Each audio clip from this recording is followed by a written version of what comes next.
আসসালামু আলাইকুম। কেমন আছেন সবাই? আশা করি আল্লাহর রহমতে সবাই ভালো আছেন। এই তো আমি আরও একটা ভিডিও নিয়ে চলে আসলাম। আজকের ভিডিওটা আমি 10টা-11টা থেকে শুরু করেছি। 10টা নয় 11টা থেকেই শুরু করেছি। আমি এই সব কাজগুলো আমার সব বাড়ির পাশের এক চাচি এসে করে দিয়েছে, গোছানো কাজগুলো। এখন আমি শুধু রান্না করতেছি। আমার শরীরটা তেমন ভালো নয়, তাই বাড়ির পাশের ওই চাচি এসে মাঝে মাঝে একটু করে দিয়ে যায়। হেল্পিং হ্যান্ড ও বলতে পারেন, আবার এমনিও করবে না, এই মাঝে সাঝে করে দিয়ে যায়। তাই তারপরে যাই হোক, এখন রান্নাটা শেষ করব। প্রথমে লাল শাক ভাজি করে নিয়েছি, এবার মাছটাকে ভেজে নেব। আপনাদের ভাই আজকে বাড়িতে আসবে না, আমি একা একাই খাবো দুপুরবেলা, আর সে তো রাত্রে এসেই খাবে। রাত্রে রান্না করলেও হতো, তারপরেও দুপুরে রান্নাটা করে নিলাম, তাহলে ঝামেলা থাকবে না। রান্নাটাই বেশি সমস্যা, না কখন আমি অসুস্থ হয়ে পড়ি। আর এমন সমস্যা যে আমি মাঝে মাঝে বিছনা থেকে উঠতেও পারি না, এমনও আমার সমস্যা হয়। তা যাই হোক, আমার রান্নাটা হয়ে যাচ্ছে। প্রথমে মাছ ভেজে তারপরে পটল ভেজে নিলাম, এবার মশলাটা কষিয়ে নেব। তারপরে আমার এদিকে হাঁস মুরগি কবুতর আছে, সেগুলো অনেক ডাকাডাকি করতেছে। ওদের সকালে ভালোভাবে খেতে দেওয়া হয়নি। রান্নাটা শেষ করে তারপরে যাব, ওদেরকেও খেতে দেব। সকাল থেকেই শুয়েছিলাম, ভালো লাগতেছিল না। তারপরে এই যে উঠে চাচি এসে গুছিয়ে দিল, তারপরে আমি তো রান্না করতেছি। চাচি বলতেছে যে আমি গুছিয়ে দিই, তুমি রান্না করো, শুয়ে থাইকে না। তাই এই যে রান্না করতে চলে আসলাম। কি আর করবো, বাড়ির ভিতর লোকজন না থাকলে একা একা আর কি আর করা, একদমই ভালো লাগে না। তাই আপনাদের সঙ্গে এই যে একটু কথা বলি, ভিডিও দিই, এটাই নিয়েই আমার থাকা। তাই তো আমার কথা বলতে বলতে আমার রান্না কিন্তু প্রায় শেষই হয়ে গেছে। পটল দিয়ে মাছ রান্না করছি, এই যে রান্না শেষ। লাল শাক ভাজি আর হচ্ছে পটলের তরকারি। পটলটা না আমি এইভাবেই রান্না করি আর একটু ভাজি, এই দুইটা করলে আমার আলু দিয়ে ঝোল তরকারি করলে একদম ভালো লাগে না, কার কেমন লাগে জানি না, কিন্তু এরকম করে রান্না করি, আর না হলে ভাজি করি।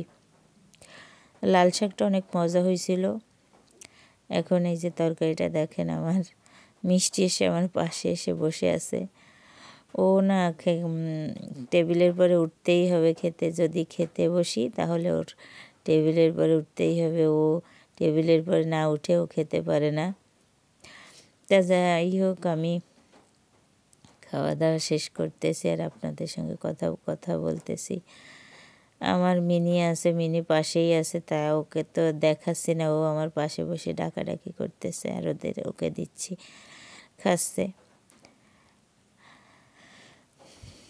জীবনটা কতই অদ্ভুত বিচিত্রময়, আজকে ভালো তো কালকে ভালো না, 2 দিনের দুনিয়া এই তো মানুষের। তাই আমরা তো সবাই কত রকম চিন্তা ভাবনা করি, তাই না? আজকে আমি এতটাই ভালো লাগে না, কারণ শরীরের মধ্যে যদি অসুস্থ থাকে কার কেমন লাগে জানি না, আমার তো কিছুই ভালো লাগে না, শুধু অন্যরকম চিন্তা টেনশন হয়। আপনাদের মাঝে একটু কথা বলতে পারলেও ভালো লাগে। আপনারা কে কোখান থেকে দেখতেছেন অবশ্যই কমেন্ট করে জানাবেন।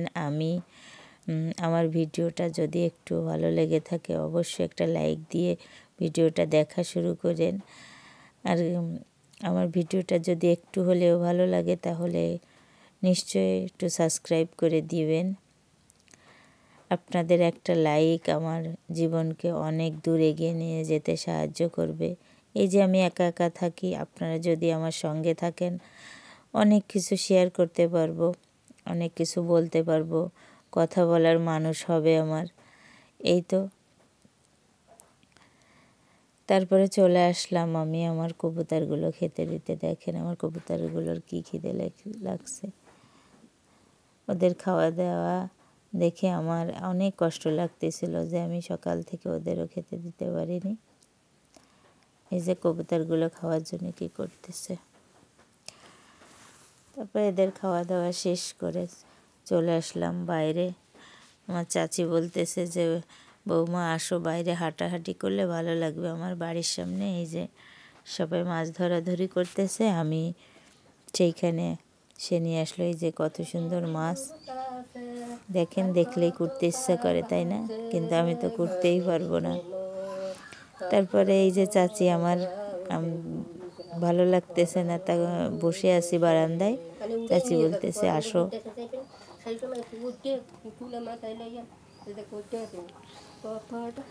একটু না করি।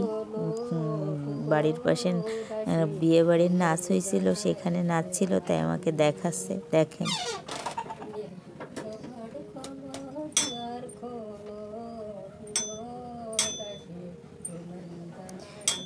কেউ বাজে কমেন্ট করবেন না। এখানে বাড়ির পাশের চাচি আমাকে অনেক হেল্প করে, কেউ বাজে কমেন্ট করবেন না প্লিজ।